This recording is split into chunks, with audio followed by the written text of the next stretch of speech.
সারা বছর সাইক্লোন এবং ঘূর্ণিঝড়ের ঝুঁকিতে থাকি। এক্ষেত্রে সুন্দরবন আমাদের পরীক্ষিত বন্ধু, কিন্তু বিগত দিনের অবহেলায় আমাদের প্রাকৃতিক বন্ধু আজ নিজেই বিপদগ্রস্ত। এ ব্যাপারে মাননীয় ভারপ্রাপ্ত চেয়ারম্যান মহোদয়, আপনি কি ভাবছেন সুন্দরবনের বিষয়টি নিয়ে?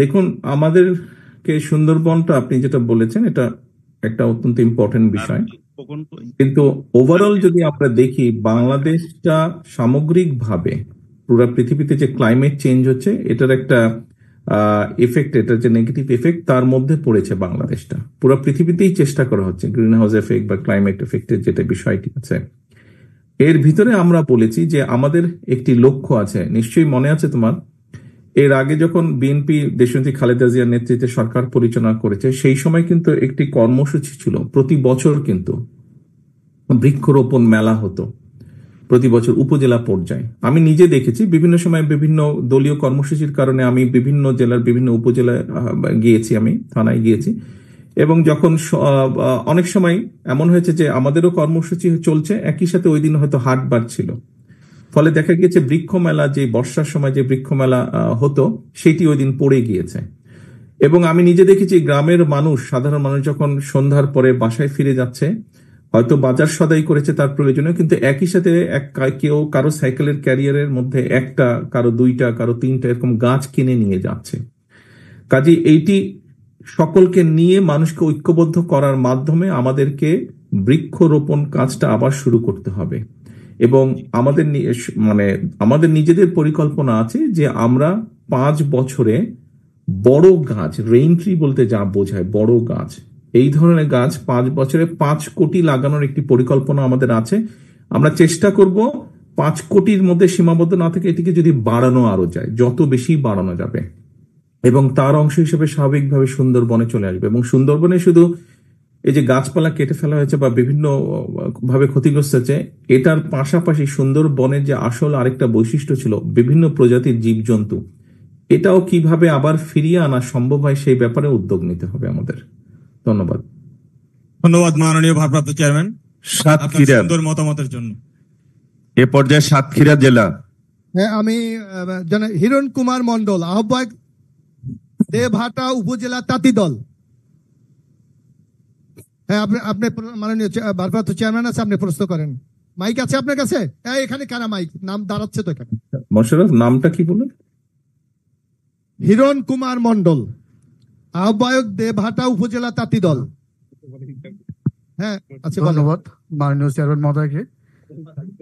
আপনার 31 দফার 16 দফায় আছে ধর্মীয় স্বাধীনতা সর্বোচ্চ। আমার 31 দফা না, এটা প্রথমত দলের 31, এবং একই সাথে আমরা যত আন্দোলনকারী দল ছিলাম আমাদের সবার দফা, এটা আমার না।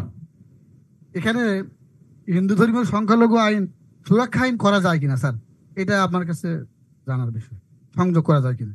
দেখুন, আমরা সবসময় বলেছি যে আমরা এই 56,155 বর্গ মাইল যে আমাদের বাংলাদেশ, এখানে আমাদের মূল পরিচয় হচ্ছে ধর্মের ভিত্তিতে আমাদের পরিচয় না বা অন্য কোনো কিছু, আমাদের মূল পরিচয় হচ্ছে বাংলাদেশি। আমাদের মূল পরিচয় বাংলাদেশি। কথা হচ্ছে যে আপনি যদি মুসলমান না হন, অন্য ধর্মের মানুষ হয়ে থাকেন, বাস্তবতা হচ্ছে বাংলাদেশে মুসলমানের সংখ্যা বেশি, আপনি যদি অন্য ধর্মের মানুষ হয়ে থাকেন, একজন মুসলমানকে রক্ষার জন্য যা যা আইন থাকবে ঠিক আপনার জন্য একই প্রকার আইন থাকবে। একজন মুসলমানের যে অধিকার থাকবে, একজন নন মুসলিম যে থাকবে, যেই ধর্মেরই হোক না কেন, তার জন্য একই আইন থাকবে, একইভাবে প্রযোজ্য হবে সবকিছু। আমরা সকলে বাংলাদেশি, এটাই হচ্ছে আমাদের মূল পরিচয়। বাংলাদেশি হিসাবে, নাগরিক হিসাবে আপনার প্রত্যেকটা অধিকার থাকবে, আপনার পাশের যা অধিকার থাকবে আপনারও একই অধিকার থাকবে। ধন্যবাদ। ধন্যবাদ মাননীয় চেয়ারম্যান। জনাব রহমতুল্লাহ পলাশ, সাবেক সভাপতি, সাতক্ষীরা জেলা বিএনপি। আসসালামু আলাইকুম মাননীয় ভারপ্রাপ্ত চেয়ারম্যান। শহীদ রাষ্ট্রপতি জিয়াউর রহমানের ইয়ারমার্ক 3টি প্রোগ্রাম ছিল, যেটা আমাদের ইকোনমির জন্য। একটি ছিল গার্মেন্টস, একটি ছিল ম্যান পাওয়ার, আর একটি ছিল খাল কাটা। তো আজকে আমরা দেখছি আমাদের ইকোনমিতে 85% এক্সপোর্ট গার্মেন্টস থেকে হচ্ছে, ম্যান পাওয়ার থেকে আমরা পাচ্ছি বৈদেশিক মুদ্রা, কিন্তু খাল কাটা, আমাদের তিস্তা যে নদী, সেখান থেকে শতকরা 60% পানি কিন্তু প্রবাহিত হয়। ওই খাল কাটাটা যদি আমরা অব্যাহত রাখতাম, এর মধ্যে বন্ধ হয়ে গেছে, তাহলে আমাদের অন্তত বন্যা নিয়ন্ত্রণ এবং সেচ প্রকল্পে আমাদের সহায়তা করত। এ ব্যাপারে আপনার মতামত চাচ্ছি।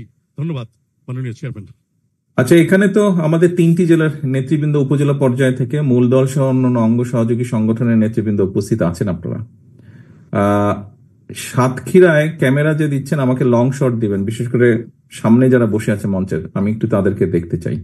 ঠিক একইভাবে বাগেরহাটেও যে ক্যামেরার পেছনে আছেন, দয়া করে সামনে মঞ্চের সামনে যারা বসে আছে আমি তাদেরকে দেখতে চাই। বাগেরহাট আমাকে শুধু মঞ্চ দেখাচ্ছেন, খুলনা মোটামুটি ঠিক আছে। আচ্ছা, রাইট, সাতক্ষীরা ঠিক আছে। বাগেরহাট দয়া করে আপনার ক্যামেরাটা ঘুরান হাতের বাম দিকে, আপনার হাতের বাম দিকে ঘুরান, হ্যাঁ এইভাবে রাখবেন।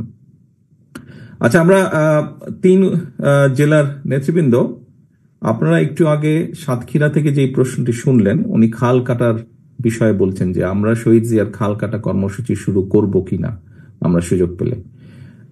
করব, এইটির সাথে কারা কারা একমত হাত তুলুন দয়া করে। যারা যারা একমত যে খাল কাটা কর্মসূচি আবার আমরা সুযোগ পেলে শুরু করা উচিত, আপনারা সকলে একমত। ধন্যবাদ, ধন্যবাদ হাত তোলার জন্য। প্রশ্নকর্তা যে প্রশ্ন করেছেন, আপনি দেখেছেন যে আপনার যে চাওয়া, এটি চাওয়ার সাথে এই 3 জেলার সব উপজেলা পর্যায়ের সব নেতৃবৃন্দ, তো এত মানুষ যখন একটা কিছু চাইছে, এটা আমরা না করে থাকবো কেমন করে? একটি কর্মসূচি চাইছে, এটি আমরা না করে থাকবো কেমন করে? ধন্যবাদ। বাগেরহাট। মাননীয় চেয়ারম্যান, আপনাকে ধন্যবাদ। এখন প্রশ্ন নিয়ে আসেন আয়েশা সিদ্দিকা বাণী, প্রশ্ন করবেন।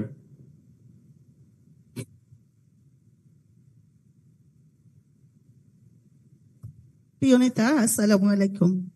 আমি আয়েশা সিদ্দিকা মানি, সদস্য জাতীয় নির্বাহী কমিটি বিএনপি। আমরা দেখলাম নির্বাচন সংস্কার কমিশন নারীদের সরাসরি 100 ভোটে নির্বাচন করার কথা উল্লেখ করেছে। এ বিষয়ে বিভিন্ন দলের মতামত নেওয়া হবে, কিন্তু এখানে নির্বাচনী এলাকার সীমানা কি হবে এটা ক্লিয়ার না, এটা উল্লেখ নাই। তো আমরা মনে করি যে 3টা আসন মিলে একটা আসন হবে হয়তো, ওই সেখান থেকে নির্বাচন হবে, অর্থাৎ একজন নারীকে 3টে আসনে নির্বাচন করতে হবে। তো যেখানে একটা নির্বাচন অনেক ব্যয়বহুল এবং কষ্টসাধ্য, সেখানে 3টা আসনে নির্বাচন, এই ব্যাপারে বিএনপির কি অবস্থান, আমি বিনয়ের সাথে আপনার কাছে জানতে যাচ্ছি। ধন্যবাদ। এইটা আমরা আপনার মতন আমরাও পত্রপত্রিকায় দেখেছি। আমাদেরকে এখনো বর্তমান সরকারের, অন্তর্বর্তীকালীন সরকারের যে কমিশন বা সরকারের পক্ষ থেকে আনুষ্ঠানিকভাবে আমাদেরকে এখনো জানানো হয়নি। আমরা আপনার মতন পত্রপত্রিকায় দেখেছি। আনুষ্ঠানিকভাবে জানালে আমরা অবশ্যই দলের ভিতরে আলোচনা করব, আমাদের সাথে শরিক দল যারা আছে তাদের সাথে আমরা আলোচনা করব। আলোচনা করে তারপরে আমাদের যেটাই সিদ্ধান্ত সেটা আমরা তখন জানাতে পারবো। এই মুহূর্তে হয়তো আপনাকে এই উত্তরটা আমি পরিষ্কার দিতে পারছি না। ধন্যবাদ। ধন্যবাদ মাননীয় চেয়ারম্যান। এখন প্রশ্ন রাখবেন মুজিবুর রহমান। ওয়াহিদ, মাইকটা দাও। হ্যাঁ, আসসালামু আলাইকুম। জি, আসসালামু আলাইকুম। ভারপ্রাপ্ত চেয়ারম্যান, আমি 31 দফার 27 নম্বর দফার বিষয়ে আমি আপনার কাছ থেকে একটু বিশদ জানতে চাই। এখানে উল্লেখ আছে কৃষকের পণ্যের ন্যায্য মূল্য নিশ্চিতের জন্য শস্য বীমা, পশু সম্পদ বীমা, মৎস্য বীমা ইত্যাদি করা হবে। আমি আপনার সঙ্গে অত্যন্ত বিনয়ের সঙ্গে জানতে চাই, সেটা হচ্ছে আমরা যে সমস্ত পণ্য বিদেশে রপ্তানি করি তার ভিতরে চিংড়ি অন্যতম। এই বাগদা চিংড়ি বাংলাদেশে যা উৎপাদন হয় তার শতকরা 90% উৎপাদন হয় বাগেরহাট, খুলনা এবং সাতক্ষীরা জেলায়, এবং এই চিংড়ি উৎপাদন করে আমরা বিপুল অঙ্কের টাকা বৈদেশিক মুদ্রা অর্জন করি। কিন্তু অত্যন্ত দুঃখের সঙ্গে জানাচ্ছি, গত 25-30 বছর ধরে এক প্রকার ভাইরাস কৃষককে সর্বশান্ত করে দিচ্ছে।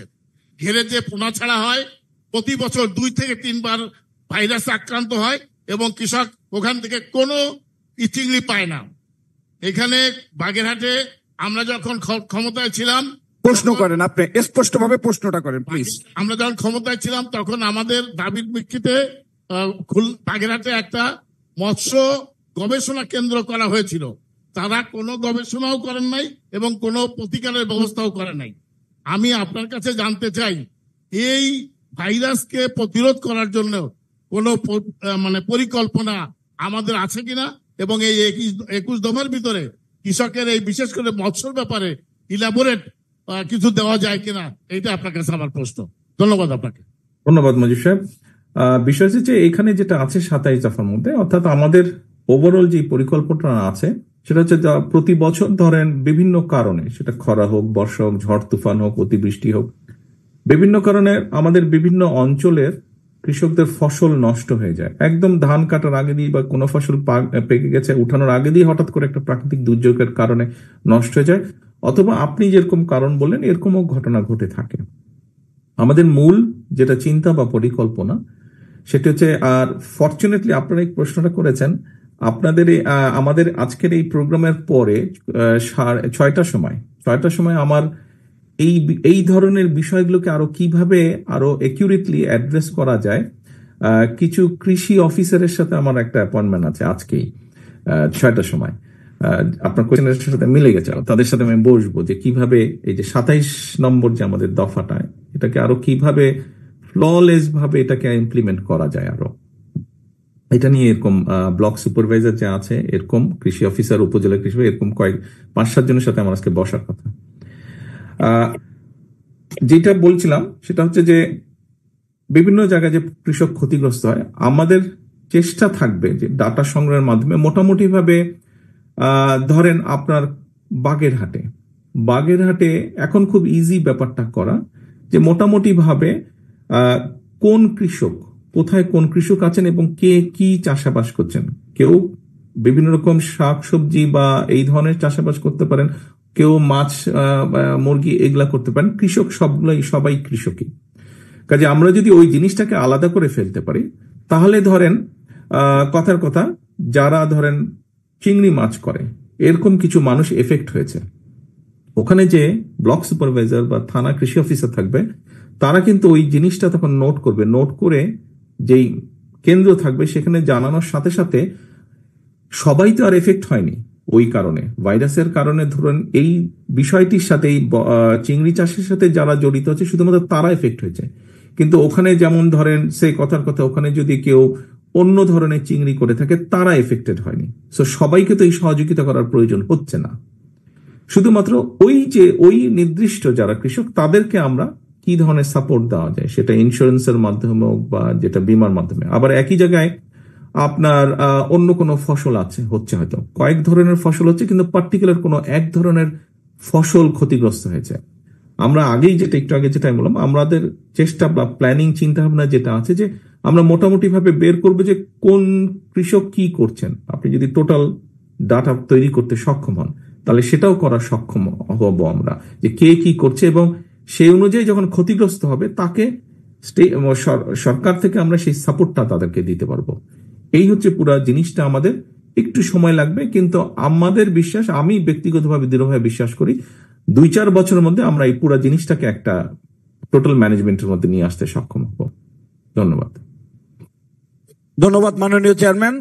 আপনার প্রশ্নের উত্তর কি পেয়েছেন মজিব সাহেব? মজিব সাহেব, ধন্যবাদ মাননীয় চেয়ারম্যান। এখন প্রশ্ন করবেন খুলনা জেলা। আমি প্রশ্ন করার আহ্বান জানাচ্ছি সৈয়দা নার্গিস আলী, সদস্য জাতীয় নির্বাহী কমিটি, বিএনপি।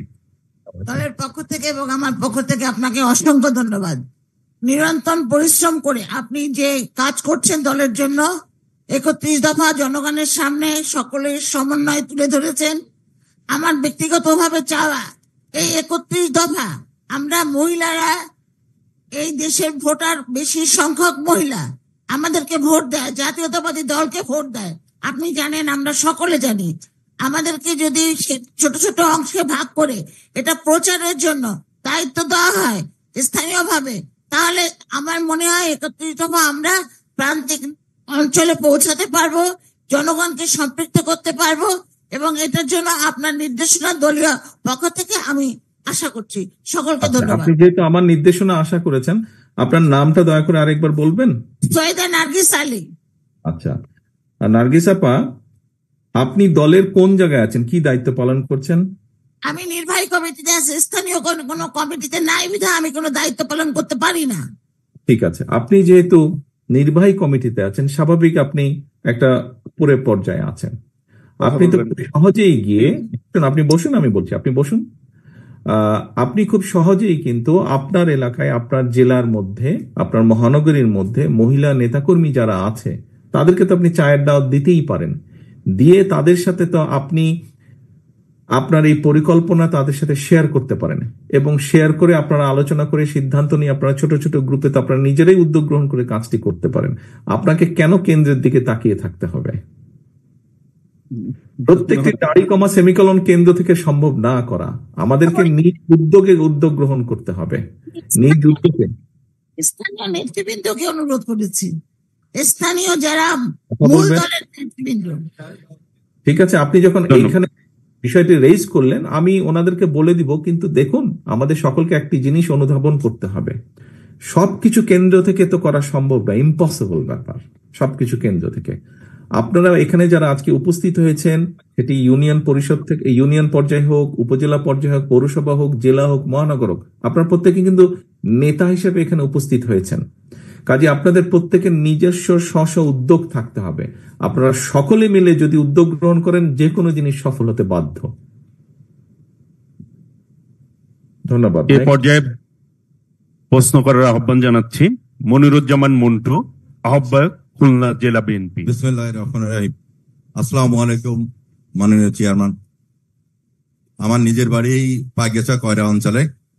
আমরা ছোটবেলা থেকে দেখছি যে কয়রা অঞ্চল, ডাকুপিটা একটি অঞ্চল এবং সাতক্ষীরার বিশাল অঞ্চল প্রতি বছর বন্যা কবলিত হয়ে যায়, প্রচুর ফসল নষ্ট হয়, ঘর বাড়ি নষ্ট হয়।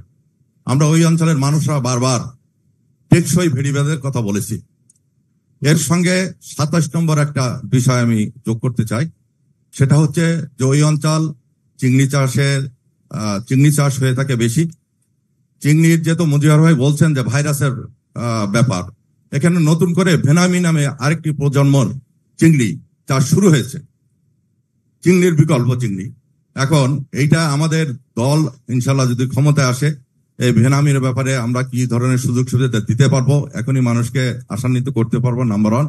নাম্বার 2 হচ্ছে টেকসই ভেড়িবাঁধের ব্যাপারে আমাদের একটু স্পষ্ট বক্তব্য আপনি বলবেন, আপনার নির্দেশনা অনুযায়ী আমরা পাবলিকলি এটা বলবো। নামটা আরেকবার বলেন একটু। জি, রামপাল এর সঙ্গে আপনার নাম? মনিরুজ্জামান মন্টু। ও আচ্ছা, মন্টু, রাইট। ক্যামেরাটা থেকে বুঝতে পারছি, চেহারাটা বুঝতে পারছিলাম না। আচ্ছা মন্টু, আপনার এখানে প্রশ্ন বোধহয় দুটো, একটা চিংড়ি মাছের ব্যাপারে, আপনি একটা নতুন ভেরিয়েন্টের কথা বলেছেন।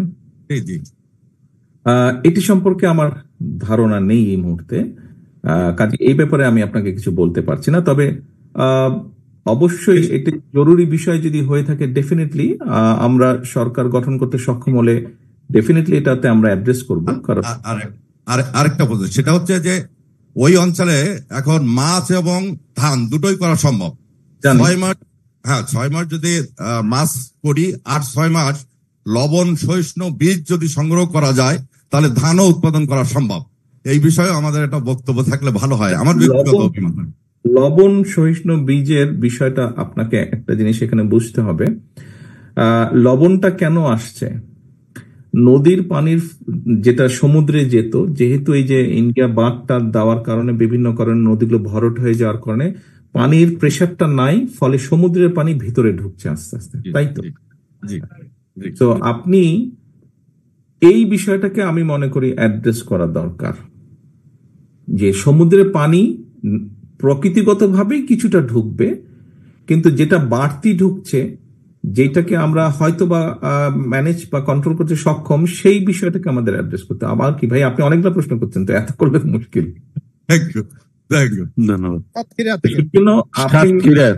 এক মিনিট, ওনার শেষ হয়নি, উনি যেটা জানতে চেয়েছে মন্টু, শেষ হয়নি বলা আমার। এখানে বিষয় হচ্ছে যে নোনতা পানিটাকে কিভাবে আসা থেকে বন্ধ করা যায়, এটার উত্তর আপনারা সকলে মিলে একটা ব্যাপারে সমর্থন দিয়েছেন। এই 3 জেলার সকল নেতা মিলে একটা সমর্থন দিয়েছেন, সেটা হচ্ছে খাল কাটা। কাজে আমরা যদি খাল খননটা শুরু করতে পারি সারা বাংলাদেশে, সেটি খাল খননই হোক, নদী খনন হোক, অর্থাৎ নদীতে যদি পানি থাকে, পানির প্রেসার থাকে, সেক্ষেত্রে নোনতা পানিটা, সমুদ্রের নোনতা পানিটা আসাটা অনেকটা কমে যাবে, অনেকটা কমে যাবে, নদীতে পানির প্রেসার। এটা গেল একটা।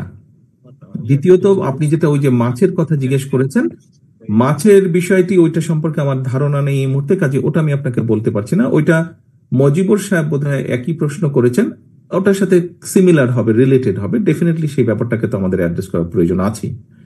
আর কোনো ছিল কি? দুটোই তো নাকি আর কি ছিল? বেড়িবাঁধ, বেড়িবাঁধ, টেকসই বেড়িবাঁধ। রাইট, বেড়িবাঁধের এবং মানুষ একটা বিষয় জানে যে ফারাক্কা বাঁধের কারণে আমরা বেশি ক্ষতিগ্রস্ত হয়েছি, আমাদের প্রয়োজন টেকসই বেড়িবাঁধ।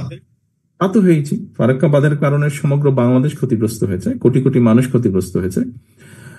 এখন বেড়িবাঁধ, আমাদের মাটির একটা ধর্ম আছে, নিশ্চয়ই জানেন। আপনি দেখেছেন বেড়িবাঁধটা জায়গায় জায়গায় ধসে পড়ে, তাই না?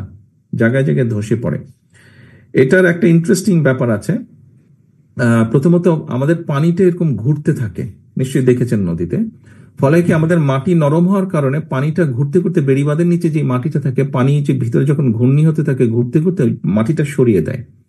এটা একটা কারণ, বাঁধটা জায়গায় জায়গায় ধসে যায়। দ্বিতীয় একটা কারণ, বেড়িবাঁধের উপরে কিন্তু কিছু কিছু জায়গায় কিছু কিছু মানুষ থাকে, যারা বাস্তুহারা মানুষ, এরকম বেড়িবাঁধের উপরে অনেক জায়গায় আছে না? আপনার ওখানে বেড়িবাঁধের উপরে মানুষ আছে। এই মানুষগুলা থাকার ফলে যেটা হচ্ছে, স্বাভাবিক মানুষ থাকলে খাওয়া দাওয়া এই বিষয়গুলো হবে, এবং এই খাওয়া দাওয়া রান্না বান্না করার কারণে যেই সমস্যাটি হচ্ছে, ওখানে ইঁদুর আসে, এবং ইঁদুর কিন্তু মাটি গর্ত করে। ফলে ওই খাওয়া দাওয়ার কারণে ইঁদুর খাওয়া দাওয়ার জন্য আসে এবং ওই মাটিগুলা গর্ত করে, ফলে ওই মাটিগুলোর মধ্যে পানি ঢুকে আস্তে আস্তে, পানি ঢুকাতে তখন জিনিসটা পুরা বেসটাই, বাঁধটা যে বেসটার উপর আছে, বেসটাই লুজ হয়ে যায়, ফলে ওটা ধসে পড়ে তখন। এটা একটা সমস্যা।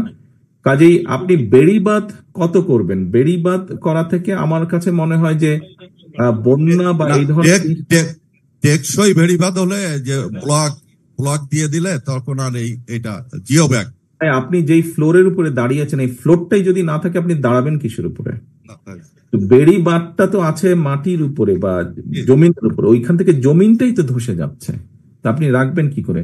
সেই জন্য বেস্ট হচ্ছে যে ডেস্কের উপরে বেস্ট হচ্ছে আমাদের খাল খনন এবং নদী খনন। খাল এবং নদীর মধ্যে পানিটা রাখতে পারলে ওইদিকে প্রেশারটা কম হবে। পানিটা যেতে পারে না সঠিক বলেই তো সাইডে প্রেশারটা পড়ে। ধন্যবাদ। সাতক্ষীরা, ফরিদা আক্তার বিউটি, সভানেত্রী সাতক্ষীরা মহিলা দল। বিসমিল্লাহির রহমানির রহিম।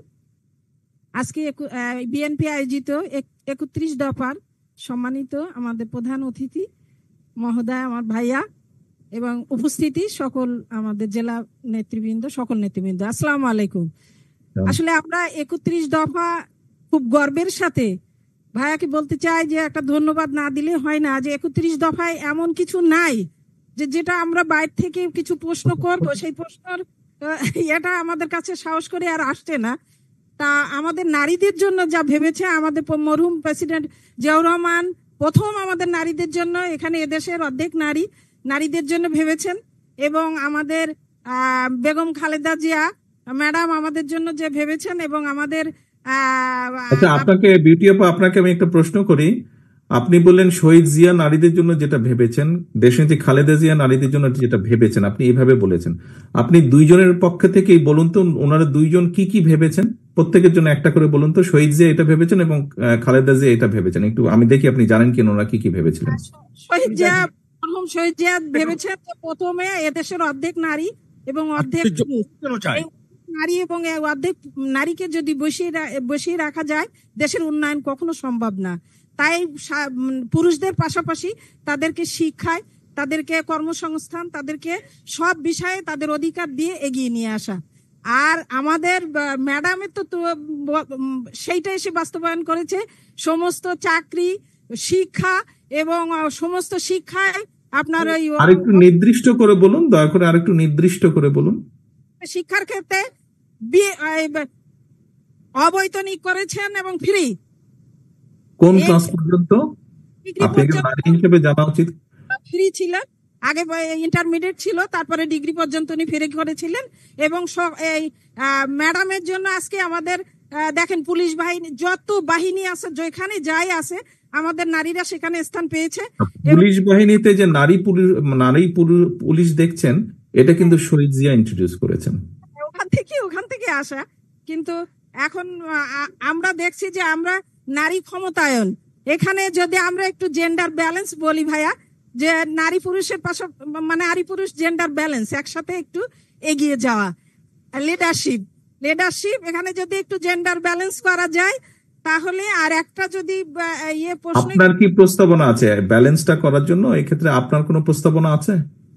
আমাদের যেমন একটু আইন সহায়তা, আমাদের নারীরা যে আইন পায়, যে আইনগুলো আছে আমাদের জন্য, দেখেন অনেক এই নারী নির্যাতন, বাল্য বিবাহ বা পাচার, বিভিন্ন রকম যে আইনগুলো আমাদের আছে, এটা এত বেশি লেন্দি আইনি প্রয়োগ করা হয় যে 20 বছর 10 বছর এরকম চলে যায়। যদি আমরা চিন্তা করি, আমরা অনেক কথা উঠান বৈঠকে বলছি, যদি আইনি সহায়তাটা যদি আমরা বলতে পারি, আপনি যদি একটু দেন, আর আমাদের সম্পত্তিটা, আমাদের নারীদের সম্পত্তিটা আমরা যদি তাদের অধিকারটা ফিরাই দিতে পারি সহজভাবে, তাহলে আমি বুঝিনি। আমরা যেমন আমরা বাপের বাড়ির দিক থেকে একটা অংশ পাই এবং শ্বশুর বাড়ির দিক থেকেও একটা অংশ পাই, এই অংশটা আমাদের যে কোনো বাহানাই করে আমাদের এটাকে দেয়া হয় না।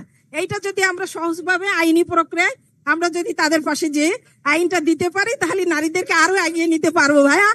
থ্যাংক ইউ, ধন্যবাদ। আপনার পারিবারিক আইন সম্বন্ধে বলছে মনে হয় না, 1961 সালে পারিবারিক আইন, এইটি তো ধরেন আইনগত বিষয়, এইটা সম্পর্কে আপনাকে আমি ডিটেল কিছু বলতে পারবো না। এটি আলোচনার বিষয় আছে, আইন কানুনের বিষয় আছে, বিষয়গুলি পর্যালোচনা করে দেখতে হবে। এখানে আমাদের দেশে সম্পদের যেটা ডিস্ট্রিবিউশন হয়, মুসলিম আইন আছে, আবার ডিফারেন্ট কিছু আইনও আছে, কাজেই চাইলেই হয়তো আমরা অনেক কিছু পরিবর্তন করতে পারবো না। আর প্রসেসের কথা যেটা বলেছেন, আইনের ধাপ প্রসেস আছে, একটা এক্সস্ট না হওয়া পর্যন্ত আরেকটাতে আপনি যেতে পারবেন না, শেষ করেই যেতে হবে, একটা শেষ করে আরেকটায় যেতে হবে। হয়তো আনফরচুনেট বিষয়টা কোনো ক্ষেত্রে মনে হচ্ছে লম্বা, এটাকে মনে হয় না শর্ট করা সম্ভব হবে, তবে যারা বিশেষজ্ঞ আছেন হয়তো আমরা সেই বিষয়ে আলাপ করে দেখতে পারি। তবে দেখুন, নারীর ক্ষমতায়ন সম্পর্কে সংক্ষেপে আমি বলি, যেটা আমরা চিন্তা করছি, আপনি যেটা বলেছেন অবশ্যই, আমি এর আগের মিটিংয়েও বলেছি, মিটিং মানে আমাদের 31 দফার যে প্রোগ্রাম হয়েছে, আগেও আমি বলেছি কয়েকটিতে, আমার জীবনে সবচেয়ে মূল 3 ব্যক্তি হচ্ছেন নারী। এক আমার মা, দ্বিতীয়ত আমার স্ত্রী, তৃতীয় আমার সন্তান, যেই মূল 3 জন ব্যক্তি। আচ্ছা, তো স্বাভাবিকভাবে ব্যক্তিগতভাবে আমি নিজেও নিজের অজান্তেই চিন্তা করব যে নারীর ক্ষমতায়ন হওয়া উচিত। আমাদের যেটা লক্ষ্য বা উদ্দেশ্য, আমরা যদি আল্লাহর রহমতে ইনশাল্লাহ মানুষের সমর্থন, বাংলাদেশের মানুষের সমর্থনে আমরা সরকার গঠন করতে সক্ষম হই, এর মধ্যে নিশ্চয়ই আপনি শুনেছেন যে আমরা একটা ফ্যামিলি কার্ড দেব। এই ফ্যামিলি কার্ডের মাধ্যমে আমরা রাষ্ট্রের পক্ষ থেকে বাংলাদেশের পরিবারগুলোকে, প্রত্যেকটি পরিবার, আপনি যেমন পাবেন ফ্যামিলি কার্ড একজন নারী হিসাবে, আমার স্ত্রীও পাবেন, দেশের রাষ্ট্রপতি যে থাকবে তার স্ত্রীও পাবে, একজন কৃষকের স্ত্রীও পাবে, একজন স্কুল মাস্টারের স্ত্রীও পাবে। অর্থাৎ পরিবার প্রতি আমরা দিব, সে যে ডাক্তার হোক, ইঞ্জিনিয়ার, যেই হোক না কেন, পরিবার প্রতি নারী পাবে, যে একজন গৃহিণী বা স্ত্রী সে এটি পাবে। এটির মাধ্যমে আমরা রাষ্ট্রের পক্ষ থেকে কিছু সহায়তা দিব আমরা নারীদেরকে।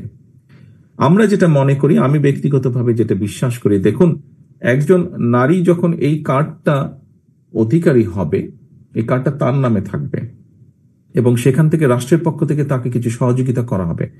স্বাভাবিকভাবেই সেই সহযোগিতার কারণেই হোক, কার্ডটির অধিকারী হওয়ার কারণেই হোক, তার নিজের পরিবারে হোক, তার শ্বশুরবাড়ির পরিবারে হোক, সমাজে হোক, তার একটা মর্যাদা বৃদ্ধি পাবে।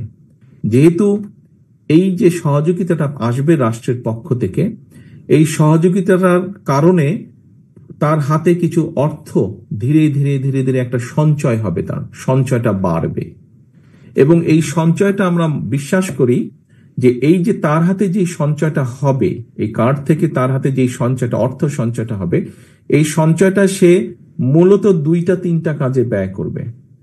প্রথম ব্যয় করবে সে তার সন্তানদের লেখাপড়া এবং তার সন্তানদের স্বাস্থ্যের জন্য। ফলে কি হচ্ছে, মা যখন, যেমন আমরা সকলে বক্তৃতার মঞ্চে একটা কথা বলি যে নেপোলিয়ন বলেছিল, আমাকে একজন শিক্ষিত মা দাও, আমি শিক্ষিত জাতি দিব।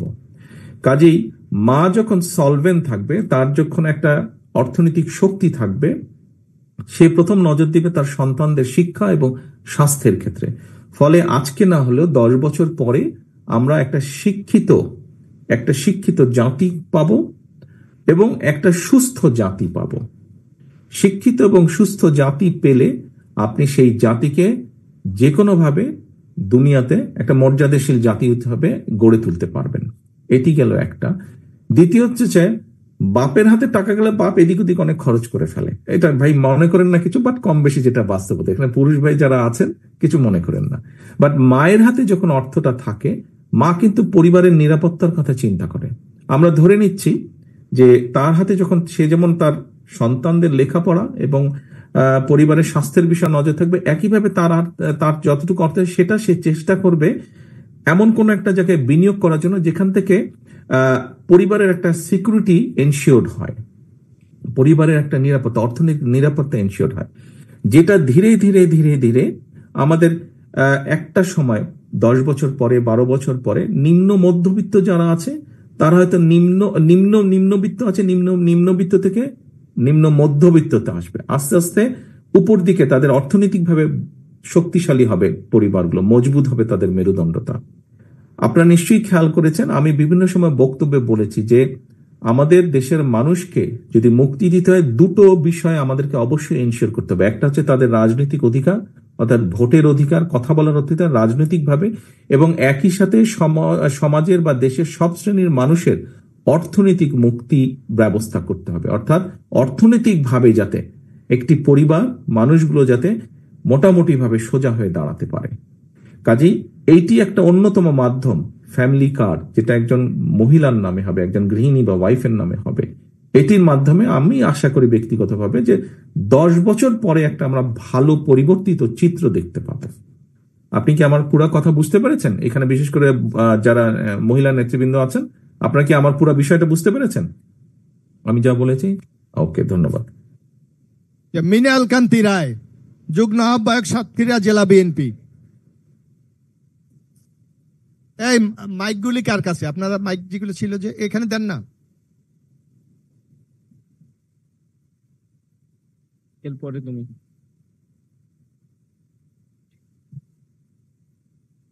মৃণাল কান্তি রায়, যুগ্ম আহ্বায়ক, সাতক্ষীরা জেলা বিএনপি। সালাম জানাচ্ছি আমাদের ভারপ্রাপ্ত চেয়ারম্যান জনাব তারেক রহমানকে। আমার প্রশ্ন আছে, সাতক্ষীরা এটি শুধু জাতীয়ভাবে নয়, আন্তর্জাতিকভাবে বিভিন্ন ক্ষেত্রে এর নাম রয়েছে। প্রথমত সুন্দরবন, এখানে যে মৎস্য আছে, বাগদা চিংড়ি, তারপরে ইলিশ, এবং এখানকার গোলপাতা, মধু, এবং আমাদের এখানে যে টালি রয়েছে যেটা বিদেশে যায়, হ্যাঁ, খুব ফেমাস, অনেক আম, কুল, এগুলো বিদেশে এখান থেকে রপ্তানি জাতীয় অর্থনৈতিক ক্ষেত্রে গুরুত্বপূর্ণ ভূমিকা পালন করে। তো এখানে যে সমস্যাটা সেটা হচ্ছে, এখানে আমাদের একটা রেল লাইন যদি আমাদের শ্যামনগর পর্যন্ত যদি হয় সেটা খুব ভালো হয়। এবং যেহেতু ব্যবসা বাণিজ্যের সুবিধার জন্য দ্রুত আমাদেরকে সময় বাঁচাতে হবে, আমাদের যারা ব্যবসায়ী আছে তাদেরকে আন্তর্জাতিক রুটে তাদের যেতে হয়, বিদেশে যেতে হয়, তাদের ঢাকাতে যেতে হয়। এখানে একটা বিমানবন্দর যদি সাতক্ষীরায়, এই যোগাযোগের ক্ষেত্রে একটি বিমানবন্দর, এবং আমাদের এর থেকে ওই যে যশোর হয়ে যদি একটা রেল লাইন এতে যায়, তাহলে আমাদের ব্যবসায়ীদের সুবিধা হয়, আমাদেরও অর্থনৈতিক ক্ষেত্রে আমরা ভূমিকা রাখতে পারি। এটাই আমার প্রশ্ন। মৃণাল সাহেব, আপনি আমার কাছে কিছু বলেছেন, হয়তো আপনি আশা করছেন যে আমি আপনাকে উত্তর দিব।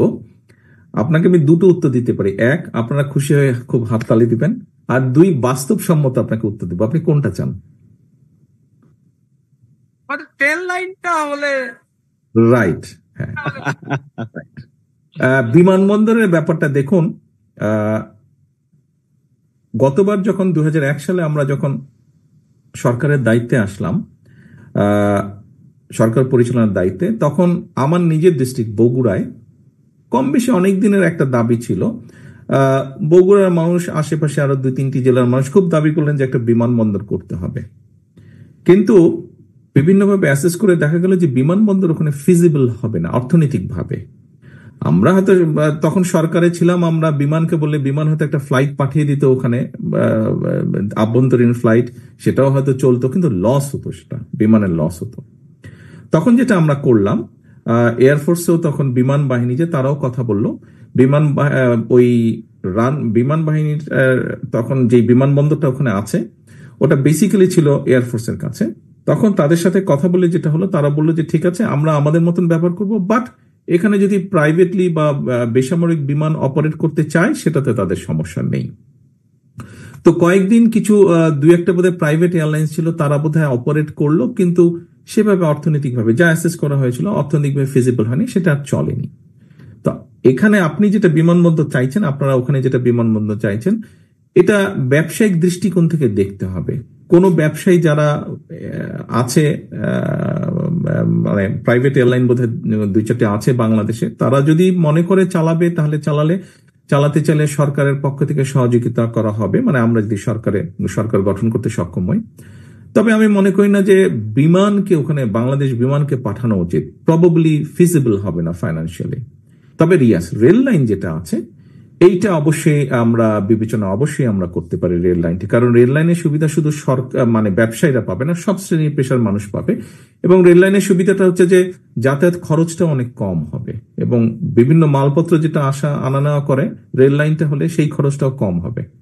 এটা আমরা অবশ্যই বিবেচনা রাখতে পারি। ধন্যবাদ। বাগেরহাট। ধন্যবাদ। এখন আমাদের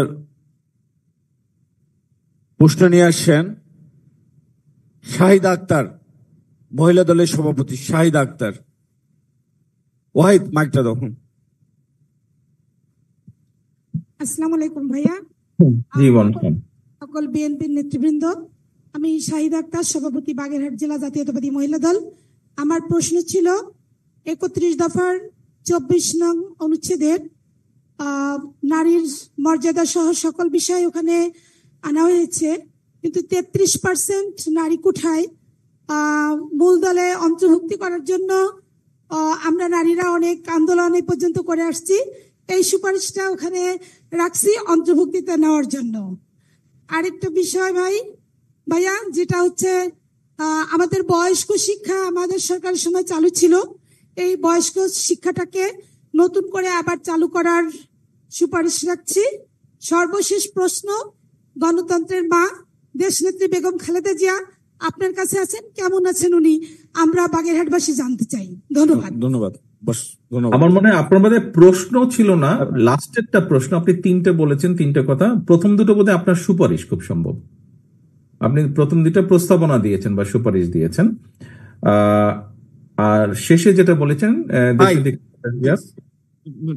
উনি এরকম করেন আছেন, আলহামদুলিল্লাহ।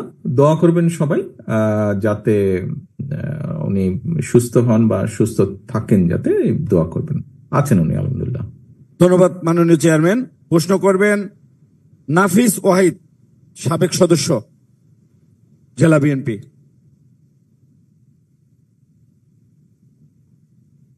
ওয়াহিদ, মাইক দাও। এখানে আসতে হবে, উনি ওখানে থাকেন, তুমি সামনে আসো। আসসালামু আলাইকুম। Honor for me to stand before you, জনাব ভারপ্রাপ্ত চেয়ারম্যান, বাংলাদেশ জাতীয়তাবাদী দল।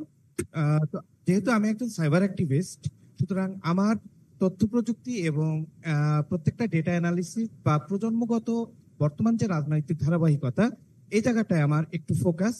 এবং 31 দফাটাকে আমরা বহুবার করছি এবং করি, কারণ প্রত্যেকটি দফাতে অনেক অন্তর্নিহিত তাৎপর্য আছে। কিন্তু আমার এখানে স্পেসিফিক যে প্রশ্নটা, যে বর্তমান রাজনৈতিক জায়গাটা এমন একটা ক্রুশিয়াল সিচুয়েশনে, যে জায়গাটা এক মিনিট নাফিস, এক মিনিট টুকু তোমরা কথা বলে আমি নাফিসের কথাটা শুনতে পাচ্ছি না। একটু জোরে বলতে হবে নাফিস, জোরে বলতে হবে।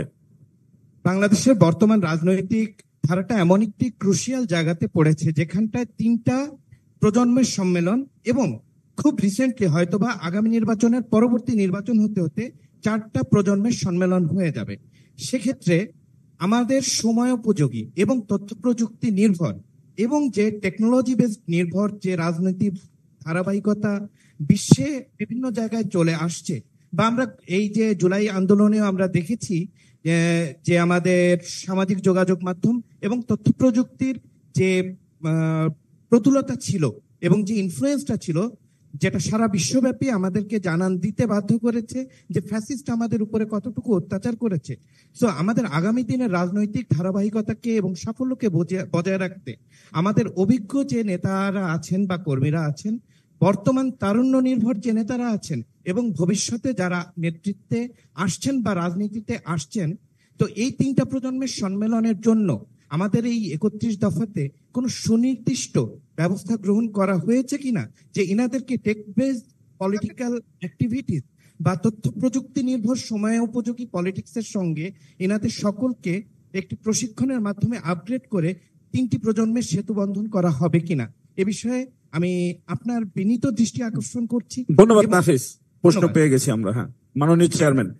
জি, এই প্রশ্নটা আমি কিছুটা আমার অবস্থান থেকে বলবো, আর আমি পাভেল সাহেবকে অনুরোধ করব আমি শেষ করলে উনি ওনার অবস্থান থেকে হয়তো কিছুটা বলবেন। ডক্টর পাভেল, আচ্ছা, আমি যেটা বলবো নাফিজের প্রশ্নের উত্তরে, নাফিজ, হ্যাঁ, 31 দফাটার মধ্যে কি আছে? 31 দফাটার মধ্যে আমি হয়তো আমার বক্তব্যে দেওয়ার সুযোগ হয়তো আমার আছে কিছুটা একদম শেষে, সেখানে আমি চিন্তা করেছিলাম কথাটা আজকে বলবো সবার সামনে। সংক্ষেপে এখন বলি, 31 দফাটা কি?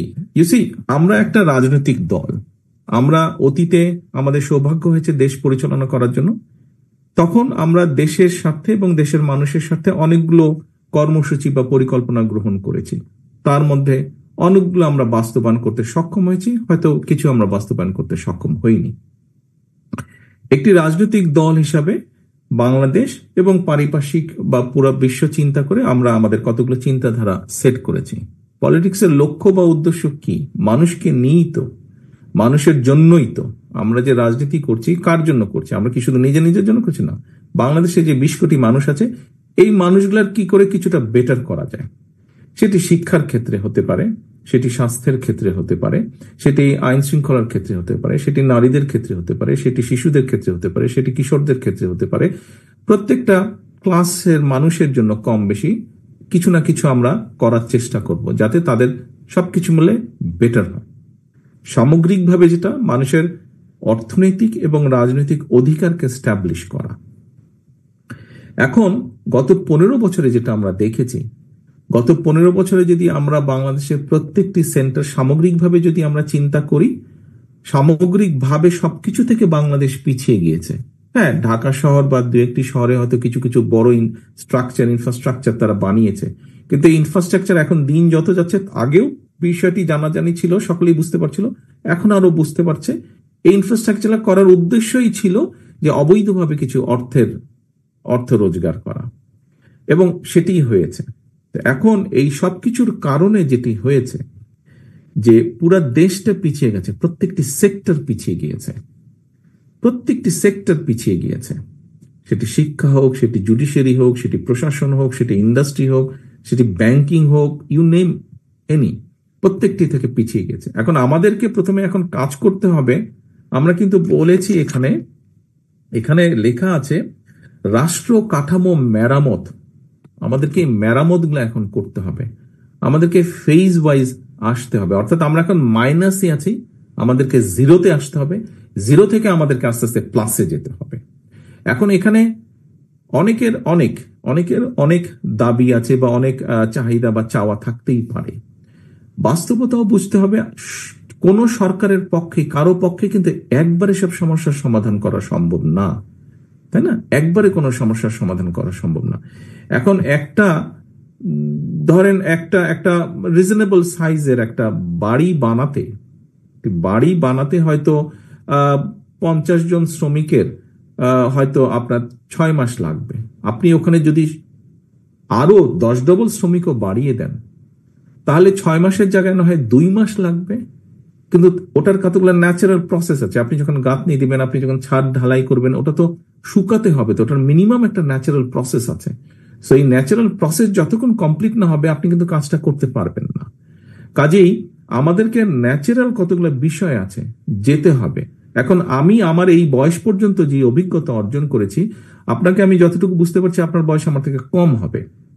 আপনি কিন্তু সেই অভিজ্ঞতার মধ্যে দিয়ে হয়তো আসেনি। আপনার হয়তো আমার থেকে বেটার জ্ঞান থাকতে পারে কোনো সাবজেক্ট সম্পর্কে, আপনার ভালো ধারণা থাকতে পারে, ভালো নলেজ থাকতে পারে, কিন্তু অভিজ্ঞতা বা এক্সপিরিয়েন্স একটা বিষয় আছে, আপনি কিন্তু ওই জায়গায় এখনো আসেননি। তো আপনি এই যে 3-4টা জেনারেশনের কথা বললেন, আমাদের এদের চেষ্টা করতে হবে যে যতটুকু সম্ভব তাদের বিষয়গুলোকে অ্যাড্রেস করার, কিন্তু এটাও সঠিক তাদেরকে একটা প্রসেসের ভিতর দিয়ে কিন্তু আসতে হবে। ওই প্রসেসটা কমপ্লিট না হলে কিন্তু ভুল বুঝাবুঝি হবে, অস্থিরতার তৈরি হবে, অরাজকতার তৈরি হবে। তো সেই জন্য আমাদের সবাইকে টলারেন্ট হতে হবে, আরো বেশি ধৈর্যশীল হতে হবে, বুঝতে হবে।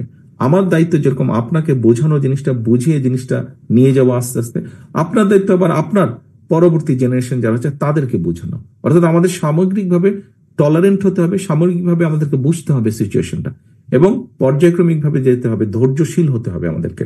চাইলেই আমরা সবকিছু করে ফেলতে পারবো না। আপনি যত হাইব্রিড প্রজাতির বীজই লাগান না কেন, তার জন্য একটা সময় লাগবে। বীজটা চারা হবে, চারা থেকে গাছ হবে, গাছ থেকে ফল হবে। ওই প্রসেস টাইম আপনাকে দিতেই হবে, প্রসেসটা আপনাকে কমপ্লিট করতেই হবে। আপনি যেটা বললেন এখন, যেই কমিউনিকেশনের কথা বললেন, কমিউনিকেশন দিয়ে আপনি অনেক সুন্দর অনেক জিনিস ক্রিয়েট করে ফেলতে পারবেন, ট্রু। কিন্তু যখন আপনি স্ক্রিন থেকে মুখটা সরাবেন, তখনই তো চারিদিকে দেখবেন যে অস্থিরতা, ভাঙা চূড়া, চারিদিকে ভিন্ন চিত্র দেখতে পারবেন। যতক্ষণ আপনি ফিক্স থাকবেন, আপনার দৃষ্টি ফিক্স থাকবে মনিটরের দিকে, ততক্ষণ কিন্তু খুব সুন্দর জিনিস দেখতে পারবেন। তো বাইরের বাস্তবতা ডিফারেন্ট। বাইরের বাস্তবতাকে পরিবর্তন করতে হলে আমাদেরকে ধৈর্যশীল হতে হবে, আমাদেরকে ধীরে ধীরে এগোতে হবে, চিন্তা ভাবনা করে, কথাবার্তা বলে, আলোচনা করে, সিদ্ধান্ত নিয়ে আমাদেরকে এগোতে হবে। আমি জানি না আমি আপনাকে কতটুকু স্যাটিসফাই করতে পেরেছি। আমার মনে হয় পাভেল ভাই আরো একটু সম্ভব আরো একটু বলতে পারবেন।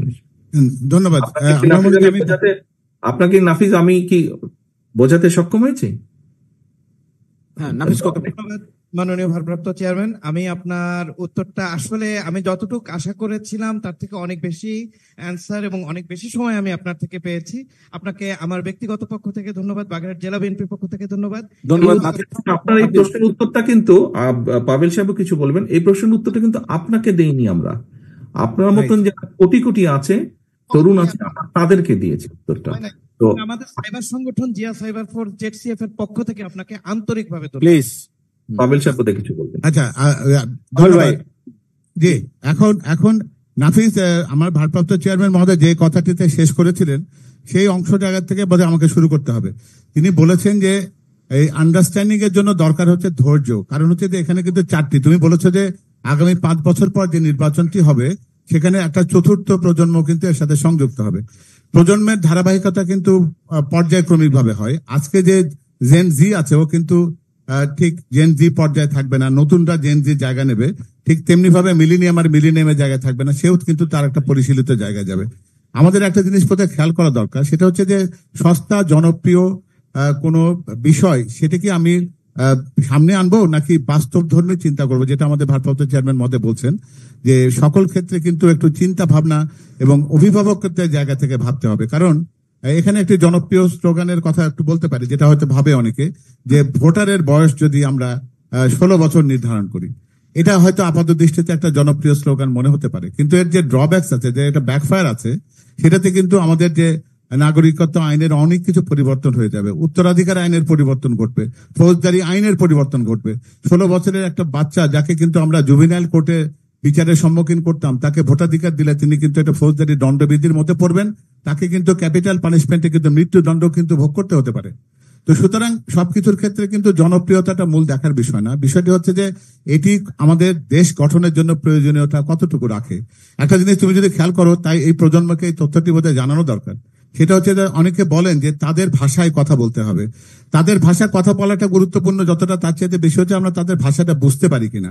তাদের ভাষা যেমন বোঝা দরকার, তেমনি তাদেরও বোঝার দায়িত্ব হবে যে অন্য প্রজন্মে যারা তার চেয়ে ম্যাচিউর বা সিনিয়র প্রজন্ম, তাদের ভাষার কাছেও তাদের কিন্তু একটু যেতে হবে, তাদের চাহিদা বা তাদের বোঝাটাও বুঝতে হবে। কারণ পুরো দেশ, একটা জাতি তারা কিন্তু গঠন করেছে। ফলে অনেক সময় যেটা হচ্ছে কি, যে তাদের ভেতরে যদি অসহিষ্ণুতা তৈরি হয়, যে যারা প্রবীণ যারা আছেন তারা দেশ পরিচালনায় তাদের আর কোনো প্রয়োজন নেই, এই নতুন প্রজন্ম দেশটা পরিচালনা করতে পারবে, এটি কিন্তু খুব বেশি একটা মনে হয় না খুব বাস্তবিক ধারণা হবে। এই সাথে একটা জিনিস দেখা দরকার, আমরা কিন্তু তরুণ প্রজন্মকে, যারা যে প্রজন্মের প্রতিনিধিত্বের কথা তুমি বলছো, তাদেরকে কিন্তু আমাদের 31 দফাতে যে জায়গাগুলোকে অ্যাড্রেস করা হয়নি সেই সময়, সেটা কিন্তু বর্তমানে আমাদের ভারপ্রাপ্ত চেয়ারম্যান মহোদয় কিন্তু প্রায় তার বক্তব্যে বলেন যে শিক্ষা অঙ্গনে, যেটা প্রাথমিক এবং মাধ্যমিক শিক্ষায় প্রত্যেক ছাত্রকে কিন্তু বাংলা ইংরেজির বাইরে একটি তৃতীয় আন্তর্জাতিক ভাষা তাকে রপ্ত করতে হবে। সেটা ফ্রেঞ্চ হতে পারে, সেটা চাইনিজ হতে পারে, সেটা ম্যান্ডারিন, সেটি হতে পারে জার্মান বা আরবি। ঠিক তেমনি তাকে কোনো না কোনো একটা খেলাধুলাতে অংশগ্রহণ করতে হবে, ফুটবল, বাস্কেটবল, ক্রিকেট, হকি, যেটাই হোক। একটা সাংস্কৃতিক কর্মকাণ্ডে তাকে অংশগ্রহণ করতে হবে, বিতর্ক প্রতিযোগিতা বা অন্য কোনো সাংস্কৃতিক কর্মকাণ্ড যেটা আছে তার সাথে সম্পৃক্ত। অর্থাৎ আমরা মনে করি যে একটি জাতি গঠনের ক্ষেত্রে, পরিশীলিত জাতি গঠনের জন্য যে কটা উপাদান দরকার, আমরা 31 দফাতে সেটা যদি সংযুক্ত নাও হয়ে থাকে, তাহলে সেটার সাথে অনেক কথাই আছে যেটা 31 দফাকে সম্প্রসারিত করলে বা তার ভেতরের অন্তর্নিহিত কথাকে যদি আমরা প্রলম্বিত করি, একটু বাড়িয়ে বলি, তাহলে সেখানে কিন্তু সবগুলো কথাই কিন্তু সেখানে দেয়া আছে। তরুণ প্রজন্মের জন্য, যুব প্রজন্মের জন্য 31 দফাতে তাদের জন্য রাষ্ট্র কি ভাবতে পারে বা চিন্তা করতে পারে, দল হিসেবে বিএনপি এবং তার সমমনা দলরা সেই বিষয়গুলোকে চিন্তা করে কিন্তু কথা বলছে। এই জায়গায় যেটা দরকার হচ্ছে পারস্পরিক এটা বোঝা। এই তরুণ প্রজন্মকে যেমন তার চাহিদার কথা আমাদেরকে বলতে হবে বা পরবর্তী প্রজন্মকে বলতে হবে, তেমনি এদের কথাও কিন্তু তাদেরকে শুনতে হবে। ফলে পারস্পরিক বোঝাপড়ার মধ্যে দিয়ে কিন্তু একটা জাতি গঠিত হতে পারে। আমার মনে হয় যে এই জায়গায় শুধুমাত্র তাদের ভাষা চেনা বা তাদের চাহিদাকে পূরণ করার পাশাপাশি বাস্তবতা কোন জায়গাতে আমাকে দেশ গঠনে সাহায্য করে সেই বিষয়টি বোধহয় ভাবনার জন্য বোধহয় গুরুত্বপূর্ণ। আমার মনে হয় যে এই কথাগুলো যদি সামগ্রিকভাবে আমরা বলতে পারি তাহলে বোধহয় উদ্দেশ্যটা সাধিত হয়। ধন্যবাদ।